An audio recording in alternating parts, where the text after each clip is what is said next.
السلام عليكم البنات، كي دايرين؟ لاباس عليكم؟ كنتمنى ان شاء الله تكونوا بألف خير ان شاء الله. نبداو الفيديو ديالنا بصلاه على نبينا، اللهم صل وسلم على سيدنا محمد واله واصحابه اجمعين. كي دايرين البنات؟ لاباس عليكم؟ كنتمنى ان شاء الله تكونوا بألف خير ان شاء الله. رجعت معكم بروتين جديد، روتين حماسي ان شاء الله، كنتمنى ان شاء الله ينال الاعجاب ديالكم. هنا غنستف معكم التقدير ديال 2 اسابيع ولا ديال 15 يوم. هنايا البنات كما كتشوفوا غنبدا لكم بالخضره وحتى بالنسبه للديسير اولا الفواكه.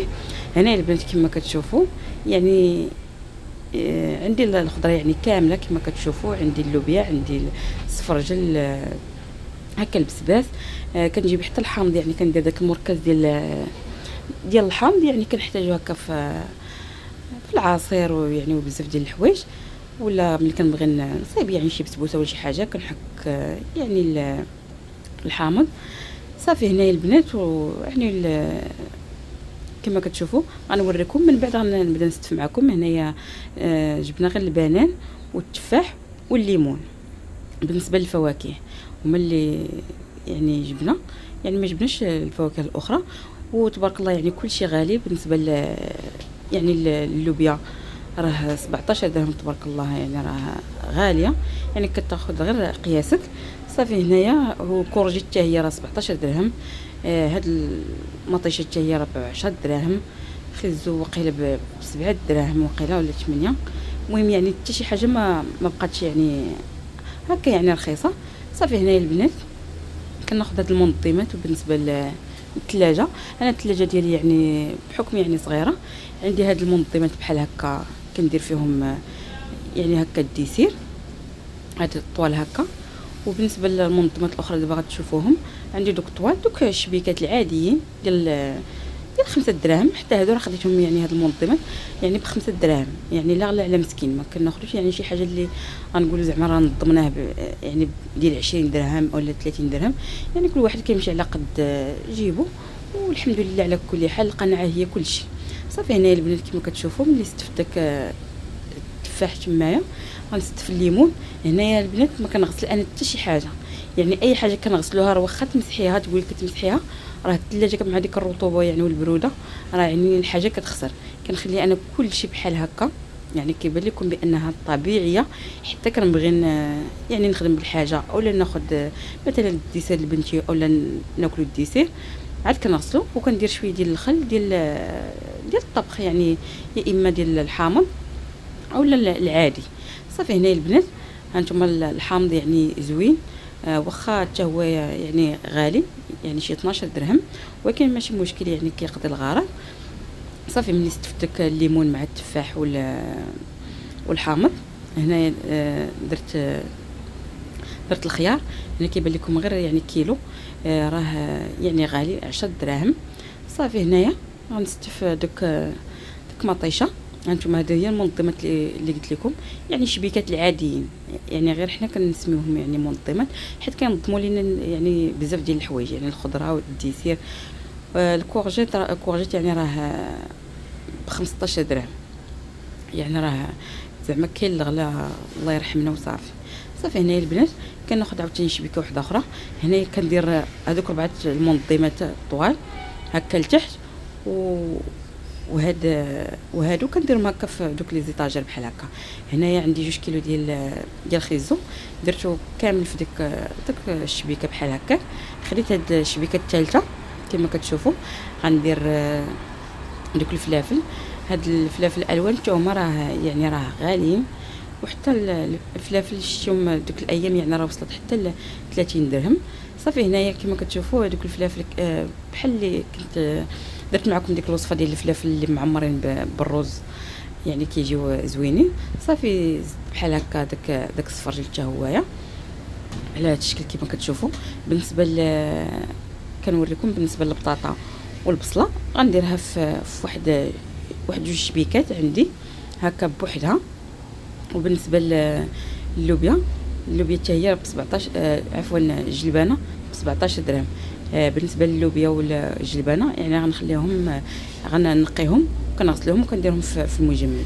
هنا صافي خديت داك الدنجال على هذا الشكل، يعني الدنجال زوين، يعني غير ما تغسلوش الحاجه، يعني سواء الخضره اولا الديسير ديالكم، يعني حتى تبغيو تستعملوه راه كيبقى يعني هكاك طري وزوين. صافي هنايا البنات كنقي ديك الباربه، ما كنخليش ليها داك هكا الوراق ديالها، ضروري كنحيدهم باش ما يعني دوك الوراق كيخليهم انهم يخمجوا. صافي وكنستف يعني الخضره ديالي على هذا الشكل كما كتشوفوا. صافي ملي استفتها رجعتها يعني الثلاجه. صافي صايبت هاد اللوبيا مع الجلبانه على هذا الشكل، رقدتها في شويه ديال الخل كما كنقول لكم. صافي وغسلتها مزيان على هذا الشكل كما كتشوفوا. صافي غنخليها تسقطر ان شاء الله، وغنديرها في بلاستيكات وغنديرها في المجمد. يعني ما عندنا حتى شي حاجه اللي غتضيع، يعني كلشي غالي ما شاء الله. يعني نحافظوا هكا على المصروف ديالنا وعلى جيبنا. وغندوز معكم ان شاء الله دابا نحضر معكم واحد البريوش يعني رائع، بلا بيض، يعني غير بداك بيض بيضه اللي غنحيد لذاك الصفار هي اللي غنديرو، وكيجي ما شاء الله يعني رطب ولا اروع بحال الا مخدوم بالزبده. هنايا البنات كما كتشوفوا خديت كاس ديال الحليب دافي وكاس ديال الماء. الا كنتو بغيتو تضاعفوا مثلا المقادير كديروا كاس ونص مثلا ديال الماء وكاس ونص ديال الحليب، مهم التكافؤ بين الماء والحليب. صافي هنا البنات خديت معلقه كبيره ديال الخميره الفوريه، خديت الفاني يعني كيعطينا واحد نكهه رائعه، وغنزيد حتى الخل كما كتشوفوا. وهنايا الحلاوه كتبقى اختياريه، غناخذ انا هنا تقريبا واحد 4 المعالق ديال السنيده. لكم الاختيار انكم تاخذوا كاس، الا كانت كتعجبكم الحلاوه خذوا كاس. وغنزيد حتى في قبيصه ديال الملحه، غنخلط هكا مزيان، وغنزيد قبيصه ديال الملحه وكنخلط مزيان هاد العناصر مزيان. عاد غناخذوا يعني داك البيض بيضه غير كنزيدوه حيت ما كنبغوش نضيعوه. وهنايا خديت كاس، يعني بالنسبه لدوك المقادير كاس ديال الزيت، يعني راه كيجيو يعني زوين. وسبق لي شاركت معكم واحد البريوش يعني سائل، يعني بحال القوام ديالو بحال هكا، ولكن هذا يعني ما غاديش نديروه سائل. هانتوما صافي فرقت داك البياض على الصفار وغنخليه جانبا باش ندهنوا به ان شاء الله البريوش ديالنا. خديت هنايا كما قلت لكم قبيصه ديال الملح باش كنصحوا الذوق. صافي كنخلط مزيان دوك العناصر حتى كينسجموا مزيان. وبالنسبه لذاك السكر مع الخميره الفوريه يعني كيتفاعلوا. غناخذ معلقه كبيره ديال الخل، كيجي ما شاء الله هذا البريوش يعني ولا اروع، راه بدون بيض وبدون زبده، وكيجي يعني ما شاء الله يعني اقتصادي وفي نفس الوقت يعني ناجح. كانت ما شاء الله يعني تجربوه ان شاء الله وتردوا عليا الاخبار ان شاء الله. هنا البنات ملي كنسجموا دوك العناصر ديالنا هكا، صافي كناخذ دابا دفعات ديال الدقيق. هانتوما كما كتشوفوا كنخدم بالفويه يعني في الاول على هذا الشكل كما كتشوفوا ضروري، وما كنخليوش دوك الكويرات يعني تشكلوا لينا، ضروري كنخدموا بحال هكا حتى كيبدا يدخل يعني العجين ديالي. هنايا مازال يعني العجين باقي ما دقاتش، يعني كنخدم غير بداك الفوي. صافي هنايا ضروري كنغربلوا داك الدقيق، ولا كتغربلوه يعني حداكم وانتم خدامين. صافي هنايا البنات كنعاود الدفعه الثانيه. هذا القوام كيجي بحال داك الشنيك اللي خدمت معكم، يعني كتجي العجين يعني كتلصق على هذا الشكل كما كتشوفوا. دابا تشوفوها ان شاء الله، يعني ضروري كنخدموا بشويه ديال الدقيق ملي كنبغيو نشكلوا يعني البريوش ديالنا. المهم بلا ما نحرق لكم المراحل، هانتوما ضروري من هاد العمليه بحال هكا باش كنخلطوا مزيان داك الدقيق ديالنا وكيدخل مزيان. صافي هنايا البنات بالنسبه للدفعه الثالثه يعني العجين يعني بدات كتقايب، ضروري ما نخدموا ايدينا بحال هكا وكندخل داك الدقيق مزيان على هذا الشكل كما كتشوفوا. ضروري من هاد العمليه بحال هكا باش كينجح معنا البريوش. صافي البنات كنزيد هكا تدريجيا الدقيق حتى كنحصل على واحد القوام كما قلت لكم، يعني هانتوما كيتلصق في اليدين. صافي كندير شويه ديال الزيت، داكشي اللي تبقى ليا هكا في داك الكاس. صافي كنجمع بحال هكا العجينه ديالي، غندير لها واحد سلوفان ونغطي عليها. صافي وندير واحد المنديل وغنخليها ان شاء الله تخمر ملي كيطيح في الحجم ديالها، وغنرجع معكم ان شاء الله تشوفوها كيفاش كتكون. هنايا البنات دازت واحد المده ديال نص ساعه حتى 45 دقيقه. كل ما كتكون خامره يعني كيكون البريوش ديالنا يعني ناجح. شوفوا ما شاء الله دوك الفقاعات اللي كتكونوا لينا، هانتوما شوفوا ما شاء الله يعني راه العجين يعني ناجحه. صافي كنخويها من دوك الغازات كاملين، وصافي كنا نشكل كويرات اللي نبدا يعني نبسطهم. هنا صافي درت 3 الكويرات باش يجيوني ساهلين، حيت ما عنديش انايا كما قلت لكم يعني بحكم الكوزينه ديالي يعني صغيره، ما عنديش فين هكا نورق يعني كويره كبيره. داكشي علاش درت 3 باش كتجيني ساهله. صافي هادو كنغطي عليهم بحال هكا. بالنسبه لهاد الطبيصيل هكا درت فيه الماء باش غنثبت هادوك الجوانب ديال البريوش ديالي. وبالنسبه للعماره غنعمروه ان شاء الله بالكريم باتيسير، وسبق لي حضرتها معكم يعني بداك الشنيك. داكشي علاش غنحط لكم الرابط ان شاء الله في صندوق الوصف، اللي بغات تدخل يعني تشوف الطريقه بلا ما نطول عليكم ان شاء الله الفيديو. انا بالنسبه للكريمه حضرتها وحطيتها في الثلاجه تبرد مزيان بشد راسها باش كتكون ناجحه معايا وما كتسيحش لينا ملي كنبدا نديرها في البرويش ديالي، او لا اي استعمال شنيك او لا اي حاجه. هنايا البنات صافي كنبسط هكا العجين ديالي على هذا الشكل حتى كنوصل لواحد السمك اللي بغيت. خديت ديك القطعه بحال هكا كما كتشوفوا باش كنقطعوا يعني يا اما البيتزا او لا اي حاجه. صافي هنايا البنات كنقطع هكا الدوائر.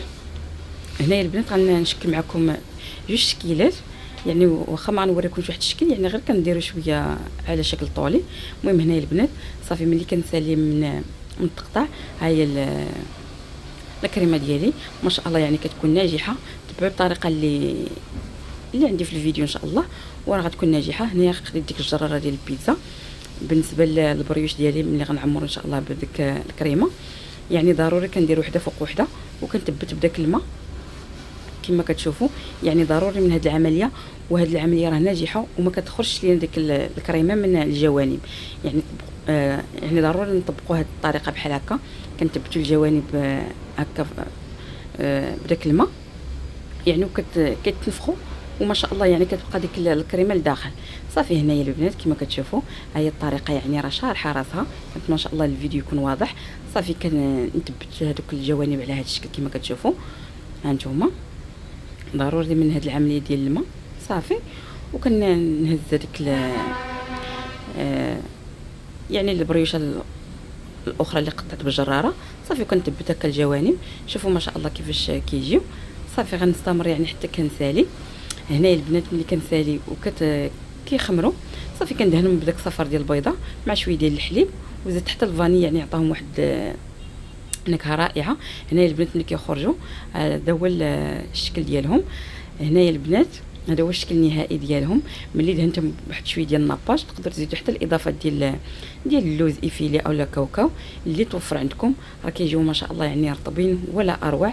صافي درت هذا الشكل هكا الضيق ودرت الشكل هكا الطويل باش كل واحد زعما ينوع بحال هكا. شوفوا ما شاء الله يعني راه واحد الخفه واحد الهشاشه ما شاء الله. كنتمنى ان شاء الله هذا الفيديو هذا ينال الاعجاب ديالكم. وإلا عجبكم الفيديو ما تنسونيش بواحد اللايك والاشتراك في القناه اللي باقي ما مشتركش. شكرا لكم دائما على حسن التتبع والمشاهده، والى فيديو قادم ان شاء الله.